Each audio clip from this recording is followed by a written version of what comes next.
안녕하세요. 반갑습니다. 장애인 활동 지원의 이론과 실제, 안면 장애인 활동 지원 함께 나누도록 하겠습니다. 1. 안면 장애인 활동 지원. 학습 목표. 안면 장애인에 대한 활동 지원의 자세를 알고 지원한다. 학습 내용. 안면 장애의 개념을 알 수 있다. 안면 장애의 원인과 특성을 이해한다. 활동 지원의 기본 자세를 익히고 올바르게 지원한다. 1. 안면장애. 자, 안면장애 하면은 어떤 느낌이 드세요, 여러분? 안면장애? 얼굴에 이상이 생겼나? 뭔가 이상이 있을까? 이런 생각을 많이 갖게 될 거예요. 정확하게 표현하면 안면장애는 선천적 기형과 질환, 사고, 안면부의 추상, 함몰, 비후 등의 어떤 변형, 색깔, 모양, 혹 이런 걸로 인해서 사회생활 활동에 현저한 제한을 받는 상태다 이렇게 이야기하고 있어요. 전 지금도 기억해요. 제 친한 친구가 저 먼 곳에 살고 있는데 그 집을 간 적이 있었는데 그런데 동생이 머리를 이렇게 한쪽을 이렇게 내리고 있는 거예요. 얼굴은 너무 예쁘게 생겼는데, 야, 네 동생이 왜 머리를 저렇게 가리고 다녀? 그랬더니 내 친구가 하는 말이, 안면에 이렇게 색소 침체로 인해서 변형이 돼서 이렇게 까맣게 점들이 많이 이렇게 되어 있어서 얼굴을 보일 수가 없다. 이렇게 얘기하더라고요. 정말? 그래서 진짜로 제가 이제 가까이 가서 이렇게 얘 이리 와봐 이렇게 보자 이렇게 한 게 아니라 살짝 가서 이렇게 봤더니 정말로 이쪽 반면이 그렇게 예쁜 얼굴인데 까맣게 이렇게 정말 색깔이 변해 있더라고요. 야, 저렇게 예쁜 얼굴에 저렇게 커다란 점이 있는 것도 아니고 어느 정도 얼굴의 3분의 1이 저렇게 색깔이 변해 있다라니 저런 것도 큰 문제구나. 자, 안면장애 하면 여러분들 혹시 매스컴에서 선풍기 아줌마라고 보신 적 있어요? 이분이 계속 얼굴을 성형수술을 해서 자꾸 부작용이 생겨가지고 선풍기 아줌마처럼 얼굴이 동그랗게 이렇게 변해 있어서 저를 도대체 얼굴을 형체를 알아볼 수 없을 만큼 진짜 정말 안면에 문제가 생겼는데 전문가들이 1차 수술, 2차 수술, 3차 수술 그렇게 해서 보여줬는데 그럼에도 불구하고 이분은 정말로 뭔가 장애다라는 느낌이 드는 그런 모습. 지금도 요즘 여러분들 연예인들 많이 보시죠. 보톡스 많이 맞는 사람, 이마가 볼록하게 맞는 사람, 이렇게 볼에 처지지 말라고 맞는 사람, 이런 보톡스 맞고 턱을 막 깎고 막 이런 거는 진짜 좀 그런데 이게 보톡스를 한번 맞으면 계속 맞아야 된다라는 것들을 얘기하더라고요. 한 70쯤 먹었는데 저보다 얼굴이 팽팽하게 나와 있는 연예인들 보면 혹시 징그럽지 않으세요? 뭔가 진짜 태어날 때부터 안면장애를 갖고 태어난 사람들, 사고에 인해서 정말 뭔가 기형이 된 사람들, 이런 사람들이 안면장애를 갖고 정말 힘들게 살아가는 사람 되게 많은데 건강하고 예쁜 얼굴을 갖고 있음에도 불구하고 더 예뻐지려고 더 안달하는 그런 사회인식 구조 이런 것들이 큰 문제가 있다는 거 여러분들도 모두 인식하게 될 거예요. 자, 그럼 안면장애 원인은 어떻게 되는지 한번 살펴보도록 할 거예요. 자, 선천적 또 후천적 이렇게 나누는데 선천적 같은 경우는 구순이 왔을 때 또 국의 파열이 왔을 때 이게 이제 입술이나 입천장 구순은 이제 여기 입술 옆에 있는 이게 이제 파열이 돼서 구멍이 나서 태어나는 애들 아니면 이렇게 찢어져서 태어나는 애들이 있어요. 그런데 요즘은 이거 다 수술이 되거든요. 안면장애를 갖고 있어도 혹시 돈이 없어서 부모님들이 너무 무지해서 수술할 시기를 놓쳐서 그냥 안면장애를 갖고 있는 사람들도 있긴 있어요. 그렇지만 요즘은 거의 다 태어나자마자 어느 정도 시간이 지난 다음에 수술을 해요. 그리고 또 9개월 같은 경우도 그래서 입술 및 입천장 이런 것들을 이제 언청이라고도 하는데 그래서 안면 부기형 그리고 혈액기형 거대 모반증, 신경 섬유종 이런 것들로 인해서 태어날 때 이제 안면장애를 갖고 태어난 경우 있어요. 근데 여러분들 실질적으로 많은 분들이 안면장애를 갖고 있는데 버리는 사람이 많이 있다, 자녀를 버린다 이런 소리 혹시 들어본 적 있으세요? 홀트라고 들어보셨죠? 홀트. 홀트 아동복지 홀트 기관에 가면은요, 전면 말고 후면 건물 뒤편에 가면은 방이 하나 있는데 그 방 안에 가면은 기형, 안면 기형부터 전체적으로 몸의 기형으로 태어난 친구들이 굉장히 많아요. 그런데 그 친구들을 누가 이제 입양해 가는 줄 아세요? 우리나라에서는 입양을 아무도 안 해요. 그런데 외국인들이 입양을 해요. 외국 같은 경우, 선진국 같은 경우 어느 나라는 장애인을 한 명 입양해서 만약에 키우면은 300불씩 주는 나라도 있어요. 300불씩 주니까 2명을 키우면 600불을 받아요. 그러면 장애인 2명을 키우면 아무 일 하지 않아도 먹고 사는데 아무 지장이 없어요. 그렇게 해서 선진국형 많은 가족들이 우리나라에 이제 장애인들을 입양해서 그들이 생활에 이제 도움이 되고 일 안 하고 장애인만 이제 돌보고 키우는 사시는 분들, 좋은 분들도 계세요. 그렇지만 이용하고 나쁜 분들도 계시다라는 거죠. 그렇기 때문에 실제 굉장히 슬픈 일이에요. 거기에 가면은 정말 어떻게 이런 얼굴로 태어났을까? 어떻게 이런 모습으로 살아갈까? 이런 친구들을 많은 자원봉사자들이 이제 우유를 먹이고 미음을 떠먹이고 이러면서 그곳에서 생을 마감하는 친구들도 있다라는 거예요.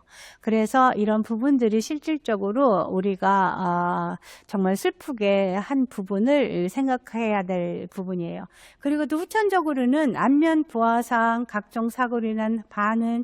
그런데 이제 제가 아는 저희 대학 다닐 때 이제 저희 후배 중에 한 친구가 얼굴이 굉장히 이그러졌어요. 타서 그렇대요, 불에. 그래서 타서 막 쭈글쭈글 막 그냥 눈도 한쪽으로 옆으로 가 있고 막 그런데 성격이 굉장히 밝아요. 전도사님이래요. 전도사님인데 이제 사회복지 공부를 하는데 일반 이제 대학에 와서 일반 대학원을 다니고 그러시는데 정말 성격도 좋으시고 너무 좋으세요. 그래서 스스럼없이 저보다도 오히려 밝게 열심히 살고 막 이러는데 나도 저분은 저런 모습을 갖고 있는데도 훌륭하게 사는구나. 또 제가 그때 배웠잖아요. 시각장애인들도 더 멋지게 살아서 제가 배웠다고 했잖아요. 그런데 그분도 저보다 훨씬 더 밝고 활기차게 살아가서 제가 또 한 번 배우는 그런 일들이 있었어요. 그렇기 때문에 누구나 살아가면서 언제 어떻게 무슨 문제가 일어날지 아무도 알 수가 없다는 거죠.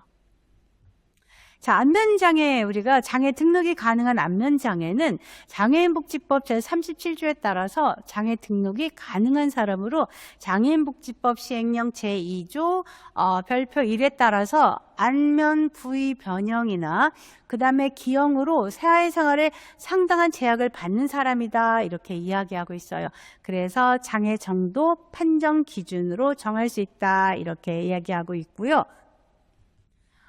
판정 기준 같은 경우 안면장애 같은 경우는 노출된 안면부에 눈에 띄는 면상 반원 그리고 또 색소 침착, 탈색소 질환, 반원을 겸비한 모발 결손, 그리고 조직의 비우나 함몰, 결손이 있는 경우 이럴 때 이제 안면장애로 판정을 하고 있는데 실질적으로 진짜 모발 결손도 결손 같은 경우도 태어날 때부터 모발이 잘 안 나는 친구들도 있는데 요즘 인식들도 모발 이식 이런 것들도 해서 또 그러는데 탈모는 죄라는 거예요. 그래서 이런 부분들이 우리가 판정을 할 때 이제 기준을 두고 있다라는 거죠. 자, 변형 정도 같은 경우는 단순 X선 촬영하거나 CT, MRI 이런 걸로 함몰이나 비후 정도를 이제 결정해서 이제 변형 정도를 우리가 판단 기준에 두고 있다라고 보면 되겠어요. 자, 노출된 안면부 같은 경우는 두부, 안면부, 경부, 이부처럼 일상으로 노출되는 부분으로 전두부와 측두부 이렇게 얘기했어요. 그러니까 어떤 안면 머리 부위를 통해서 이렇게 우리가 지금 이해하고 있는데 실질적으로 이런 것들을 일반인들은 잘 이해하기 어려워요. 그래서 이게 후부, 모발선 이런 것들도 정면에서 보았을 때 경부와 전면과 후면을 구분하는 수직선, 연결된 선을 강제로 얼굴, 귀, 목, 안면을 포함해서 이런 것들을 이게 노출된 안면부에 이런 문제가 있을 때 판정하는구나. 그러니까 의사들이 보고 판단을 한다라는 거죠. 자, 그리고 또 안면장애 이외에도 다른 장애가 있는 경우는 중복장애, 어떤 합산 기준에 따라서 장애 정도를 합산할 수 있고 주된 장애는 장애 정도가 가장 높은 장애로 정한다는 거죠.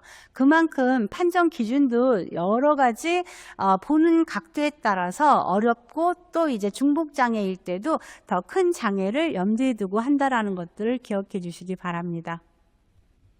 자, 판정 기준에서 장애 심각성을 객관적으로 평가하고 필요한 자원을 제공하는 것이 목적이기 때문에 이게 실질적으로 안면 장애를 이제 판정 기준할 때 진짜 판정 기준을 이렇게 가까이서 하는 전문가들 와서 볼 때 보잖아요. 그러면 코에 걸면 귀걸이, 귀에 걸면 귀걸이. 하여튼 여기 자기들이 보는 각도에 따라서 다르기 때문에 뭔가 이게 진단받기가, 판정받기가 굉장히 어렵다라는 걸 다시 한번 이야기하고 싶어요. 또 하나는 판정 기준에 있어서 성형외과, 피부과 이런 전문의를 통해서 진단되기도 해요. 그래서 6개월 이상 치료 후에도 장애가 고착된 경우 이럴 때는 공식적으로 진단을 받게 되는 거고요. 또 장애의 변동 여부에 따라서 주기적으로 또 재평가를 받게 돼요. 그래서 최초 판정 후 2년이 지나면 재판정을 받을 필요가 생길 수도 있기 때문에 늘 염두에 둬야 된다라고 보시면 되겠어요. 자, 그럼 안면장애, 우리 국가에서 안면장애 정도 기준을 어떻게 두는지 한번 볼까요? 심한 장애인과 심하지 않은 장애인이 있어요. 그런데 심한 장애인 같은 경우는 노출된 안면부의 75% 이상이 변형된 사람은 심한 장애인이다 이렇게 얘기하고 있고요. 심하지 않은 장애인 같은 경우는 노출된 안면부의 45% 이상이 변형된 사람. 그런데 코 형태의 3분의 1 이상이 없어진 사람. 실질적으로 여러분 생각해 보세요. 안면의 코가 3분의 1 정도 없어졌다면 이건 심한 장애 아닐까요? 그런데 어떻게 안면 장애를 코가 3분의 1도 없는데 심하지 않은 장애라고, 숨을 쉴 수만 있으면 괜찮다고, 우리가 정말 옆에 조금만 주름이 생겨도 보톡스도 맞고 이러는 세상에서 어떻게 이렇게 보는지 조금 장애 기준도 바뀌어야 되지 않나. 또 이렇게 나와 있잖아요. 그 세분하게 또 이 사람들이 실제 현장에 와서 이제 장애 판정할 때 와서 이제 질문하는 척도가 있어요. 근데 질문지를 보면은 정말 이해할 수 없는 정말 형편없는 질문지도 굉장히 많아요. 그렇기 때문에 전면 다 재수정해서 다시 해야 하지 않나 이런 생각도 많이 들어요. 자, 그럼 안면 인식장애란 어떨까요? 여러분, 안면 인식장애, 안면장애가 우리 굉장히 중요하게 생각했잖아요. 그런데 안면 인식장애도 있어요, 여러분. 안면 인식장애, 안면 인식장애가 뭘까? 이렇게 의아하게 생각하실 수도 있어요. 그런데 시력장애나 시각장애가 없고 이름, 대기 이런 것들을 말하는 장애가 없는 상태에서 사람 얼굴을 인식하지 못하는 증상을 안면인식장애라고 해요. 여러분, 안면인식장애, 사람을 잘 못 알아보는 사람 혹시 주위에서 본 적 없어요? 진짜 있어요. 저는 있다고 저도 생각하고 있고요. 제가 지금 저도 역시 안면인식장애를 갖고 있다고 말하고 싶어요. 물론 이제 전 잘 몰랐어요. 내가 안면인식장애가 있는지 잘 몰랐는데 이제 스트레스를 오래 받고 또 오래 살고 또 산전수전 다 겪고 살다 보니까 또 수술도 엄청 많이 하고 또 이렇게 큰 수술을 9번이나 했으니까 이게 마취를 해서 2시간 이상 죽었다 살아났다 하는 것들 오래 했단 말이에요. 그 이후로 제가 안면인식장애가 생겼구나라는 걸 느꼈어요. 저는 잘 몰랐어요. 그런데 제가 이제 어느 단체에서 활동을 하고 있었는데 어떤 분이 한 단체에 일주일에 한 번씩 만나는데 6개월 이상 제 옆에 있었대요. 저를 쳐다보고 있었대요. 그런데 저는 단 한 번도 그 사람을 본 적이 없는 거예요. 어느 날 누구세요? 처음 뵙겠습니다. 그랬더니 무슨 처음 보냐고 어제도 봤는데 6개월 동안 저를 봤다는 거죠. 내가 사람을 못 알아보는구나? 내가 기억하고 싶은 것만 기억하는 줄 알았는데 안면을 인식을 못하는 게 있었구나? 깜짝 놀랐어요. 저는 정말 아이들에게 제가 안면 인식 장애가 있다라고 설명을 해줬어요. 아이들 수업할 때, 얘들아, 교수님이 너희들을 외우기가 너무 힘들어. 이름은 외우는데 얼굴과 매칭하기가 너무 힘들어. 그러니까 지금부터 자기의 특성을 하나씩 나한테 얘기해 줬으면 좋겠어. 그래서 그 아이들의 특성을 하나하나 출석부에 다 적었어요. 세심하게. 그리고 나서 이제 수업할 때마다, 이름 부를 때마다 계속 매칭시키고, 그러다 보니까 이제 나중에 학점을 줄 때쯤 되면은 이제 기억이 나는 그런 어떤 일들이 있었어요. 그만큼 특별하게 더하고 관련된 사람들은 금방 밖에 나가서 만났을 때, 저 사람 어디서 본 사람 같은데 난 저 사람 잘 모르는 걸, 이렇게 많이 해요. 그래서 지금 현재 제가 살고 있는 지역에서도 활동할 때 안녕하세요, 처음 뵙겠습니다 라고 한 3번, 4번 인사하는 사람이 여러 사람이에요. 그래서 미리 그분들한테 제가 안면 인식장애가 있기 때문에 다음에 2, 3번 정도 처음 뵙겠습니다 해도 이해해달라고. 그러니까 많은 분들이 제가 아는 척할게요, 걱정하지 마세요, 이렇게 위로해 주는 사람도 있어요. 세상은 더불어 좋은 사람도 많이 있구나. 그런데 그 누구나 다 이런 문제들이 있대요. 그런데 제가 이제 자료를 찾다가 발견한 건데, 그 얼마 전에 돌아가셨던 김수미 씨 있잖아요. 김수미 씨 같은 경우도 자기 그렇게 예뻐하고 사랑하는 며느리를 기억하는데 시간이 오래 걸렸대요. 그만큼 안면 인식 장애가 있어서 정말 어떤 사람을 기억하는데 시간이 많이 걸렸었다라고 인터뷰에 녹화된 것을 제가 한번 발견한 적이 있어요. 그래서 누구나 다 내가 관심이 없어서 그 사람을 기억 안 하는 거야 라고 생각하는데, 어떻게 보면은 나한테도 안면 인식 장애가 조금은 있구나라고 생각하실 수 있다는 거 염두에 두시기 바랍니다. 자, 그럼 원인은 뭘까요? 안면 인식 담당하는 하부 축두엽, 어떤 후드 축두엽이 손상되었기 때문에 발생한다, 이렇게 보고 있고요. 또 하나는 우측의 병변이 더 중요한 역할을 담당하는 것으로 알려져 있으나 대개 양측성 손상에서 잘 발생한다, 이렇게 보고 있어요. 그렇기 때문에 나도 모르게 이제 저처럼 이제 수술을 많이 하거나 마취를 많이 당하거나 이럴 때는 이렇게 손상이 올 수도 있다는 거 기억하시기 바랍니다. 또 안면 인식장애 사례 같은 경우 제가 한번 읽어볼게요. A씨는 길을 가다가 맞은편 사람의 옷차림을 보고 왠지 익숙하다고 생각했는데 얼굴을 보아서는 누군지 통 잘 몰라서 그냥 지나가려 하였다. 그런데 그때 맞은편 사람이 이봐 A씨, A 친구가 인사도 안 하고 가면 어떡하나? 라는 말을 듣고 A씨는 친근한 B씨 목소림을 바로 인지할 수 있었다. 목소리를 듣고 다시 보아도 A씨는 10년 지기 자기 친구인 B씨의 얼굴을 알아볼 수 없었죠. 눈, 코, 귀, 입 각각 인식할 수 있었는데 아무리 보아도 그 어떤 조합으로 이루어지는 어떤 친한 B씨 얼굴을 떠올릴 수가 없어서 애먹었다라고. 심한 경우에 이거는, 저는 이렇게 심하진 않아요. 이건 완전히 심할 때 그런 사례를 얘기해 주는 거예요. 자, 그러면 안면 인식장애 사례를 봤는데 얼굴로는 상대를 인식할 수 없지만 어떤 의복, 목소리, 다른 정보를 통해서 누군지 식별할 수 있다는 거죠. 그래서 상대방 어떤 시야, 어떤 장애가 동반할 수 있기 때문에 간혹 각각 이상이나 읽기 장애가 동반할 수 있다는 거, 이런 것들도 우리가 기억하면 좋을 것 같아요.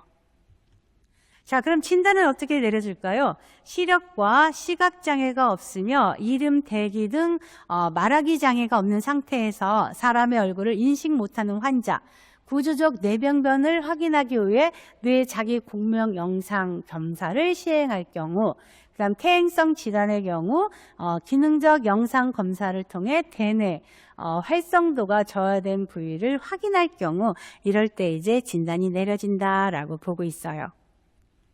자, 치료는 어떻게 하면 좋을까요? 뇌경색이나 또 이제 뇌출혈 등의 어떤 경우, 어떤 여러 가지 기존에 따른 재발을 이제 여러 가지 막는 것에 주된 치료를 막 하고 있는데요. 퇴행성 질환은 아직 뚜렷한 치료 방법이 없다는 거죠.